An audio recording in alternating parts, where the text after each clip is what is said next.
Mr. Speaker, the people of Northwest Ohio and the Great Lakes region, which is heavily industrial and agricultural, overwhelmingly oppose the Trump administration's ill-conceived trade war with Canada, Ohio's top fair trade partner, and our largest fair trade partner.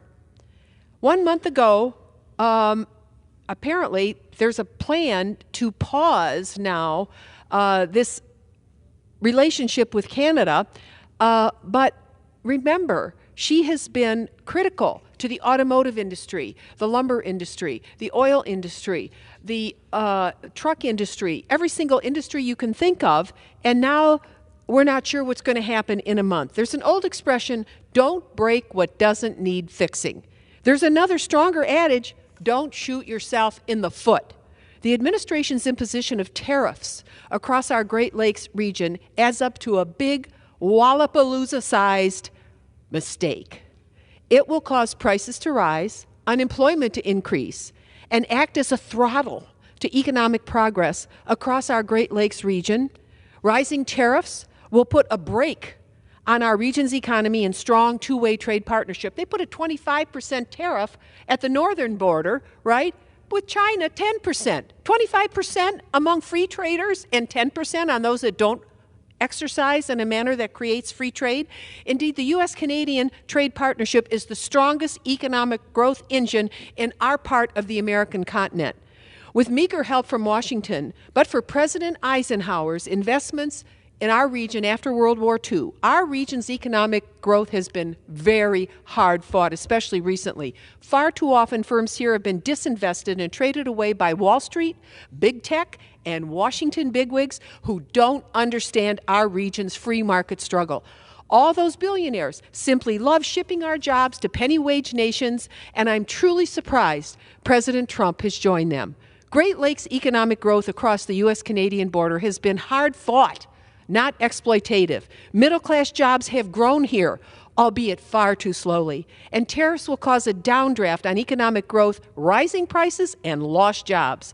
The investor class has been shipping out our jobs everywhere in the world. Growing jobs in our mid-continent freshwater economy requires cooperation, not upending U.S.-Canadian relationships that have taken decades to build in both our nations. And frankly, both coasts have made it harder for us to ship through the Great Lakes or St. Lawrence Seaway. Wrong. We should be allowed to compete fairly. Let the president go to that thought.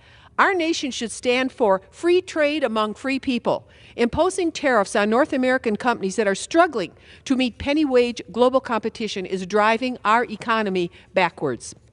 President Trump, study the trade numbers. Data from the U.S. Census Bureau shows that the United States' top 15 trading partners, Canada is the fourth smallest contributor to the U.S. trade deficit compared to countries like China, Mexico, Vietnam, each of whom engage in unfair and exploitative labor practices. Focus on the nations with whom we have mammoth trade deficits. China. Don't hurt North America. Rethink your administration's costly, unnecessary burden on our Great Lakes region, which you carried. You should be helping us, not hurting us. As a result of Trump's tariffs, the prices and costs of doing business already are rising. Layoffs will occur. You'll see more foreign cars flood into our country as China will increase shipments of its low-wage produced goods. Across our Great Lakes states, Pennsylvania, Ohio, Michigan, Indiana, Wisconsin, Illinois, New York, Minnesota, let our people remember President Trump's ill-conceived tariff edict. President Trump is driving up costs in our trusted two-way U.S.-Canada trade relationship, and our Great Lakes coastal economy, the heart of industrial and agricultural America, from Duluth to Toledo to Buffalo, doesn't need this stress and lurch into reverse. Canada is our nation's largest fair trading partner and Ohio's biggest trading partner.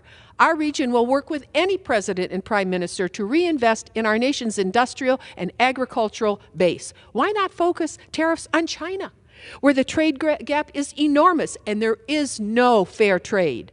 Or Mexico, where the wages and the gap of wages is horrendous compared to our country. Why pick on the middle class and hard-laboring people of the Great Lakes? We live in a fair market economy. We should.